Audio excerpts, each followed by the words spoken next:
امام ابو حنیفہ کا جو میں آپ کو کہہ رہا ہوں، پتہ ہے ابو حنیفہ کیوں کہتے ہیں؟ ابو حنیفہ ان کی لڑکی تھوڑی تھی بھائی، حنیفہ ہے دین حنیف سے، اور دین حنیف کا سب سے پہلا مدبر جو ہے وہ ابو حنیفہ ہے، اس لیے کنیت ہوئی ابو حنیفہ۔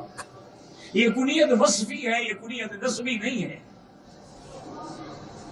اور بھی ہم نے سب سے پہلے فقہ جس نے تدوین کی وہ ابو حنیفہ تھے، اور پھر امام ابو حنیفہ کی فقہ جو ہے ویسے نہیں ہے، انہوں نے ایک جیوری بنائی تھی علماء کی، جس میں محدثین بھی تھے، جس میں نحو والے بھی تھے، صرف والے بھی تھے، معانی والے بھی تھے، لغت والے بھی تھے، ادب والے بھی تھے، اسماء و رجال والے بھی تھے، تفقہ رکھنے والے بھی تھے۔ ان کے سامنے ایک مسئلہ رکھا جاتا اور سارے بحث کرتے، پھر امام صاحب کو سناتے، امام صاحب اس کو قبول کرتے، پھر وہ مسئلہ لکھا جاتا۔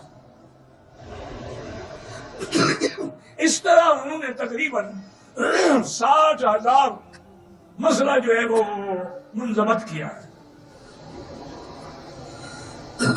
اب جتنا اتنے علماء کا جس پہ غور ہو تو اس میں غلطی پھر کم ہوگی۔ اور دوسرا یہ بھی یاد رکھیں کہ امام صاحب کے شاگرد تھے ابو یوسف اور محمد بن حسن الشیبانی، جن کو صاحبین کہتے ہیں۔ تو صاحبین میں جو محمد بن حسن ہیں، امام شافعی ان کے شاگرد ہیں، اور امام احمد بن حنبل امام شافعی کے شاگرد ہیں، تو سارے امام کے شاگرد ان کے شاگرد ہو گئے۔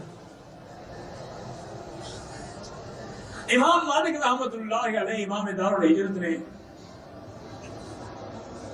عبداللہ ابن مبارک فرماتے ہیں کہ انہوں نے کچھ مسائل حنفیہ کے خلاف بات فرمائی، بڑے لوگ تھے، اللہ ان کی قبروں پہ کروڑوں رحمتیں فرمائے۔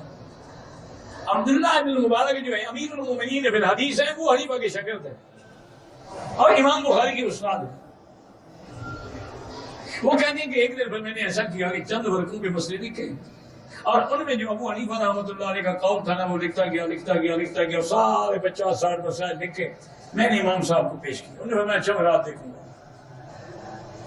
دوسرے دن مجھے ملے، پھر میں نے رات اور مسائل پہ غور کیا، مسائل تو کمال ہے، کس بندے نے لکھے یہ؟ میں نے کہا حضرت جس پر آپ ناراض ہوتے ہیں ابو حنیفہ کے تو ہیں، اور میں الزم ابا حنیفہ، اس کو نہ چھوڑنا، اس بندے کو، اس کو اللہ نے خاص علم دنیا عطا فرمایا۔ اس لیے اعتراض کرنا بڑا آسان ہے، لیکن جب دلائل کی دنیا آتی ہے یقین کریں کہ فقہ حنفی کا جو مقام ہے وہ اور کوئی امام اس پہ نہیں پہنچ سکا۔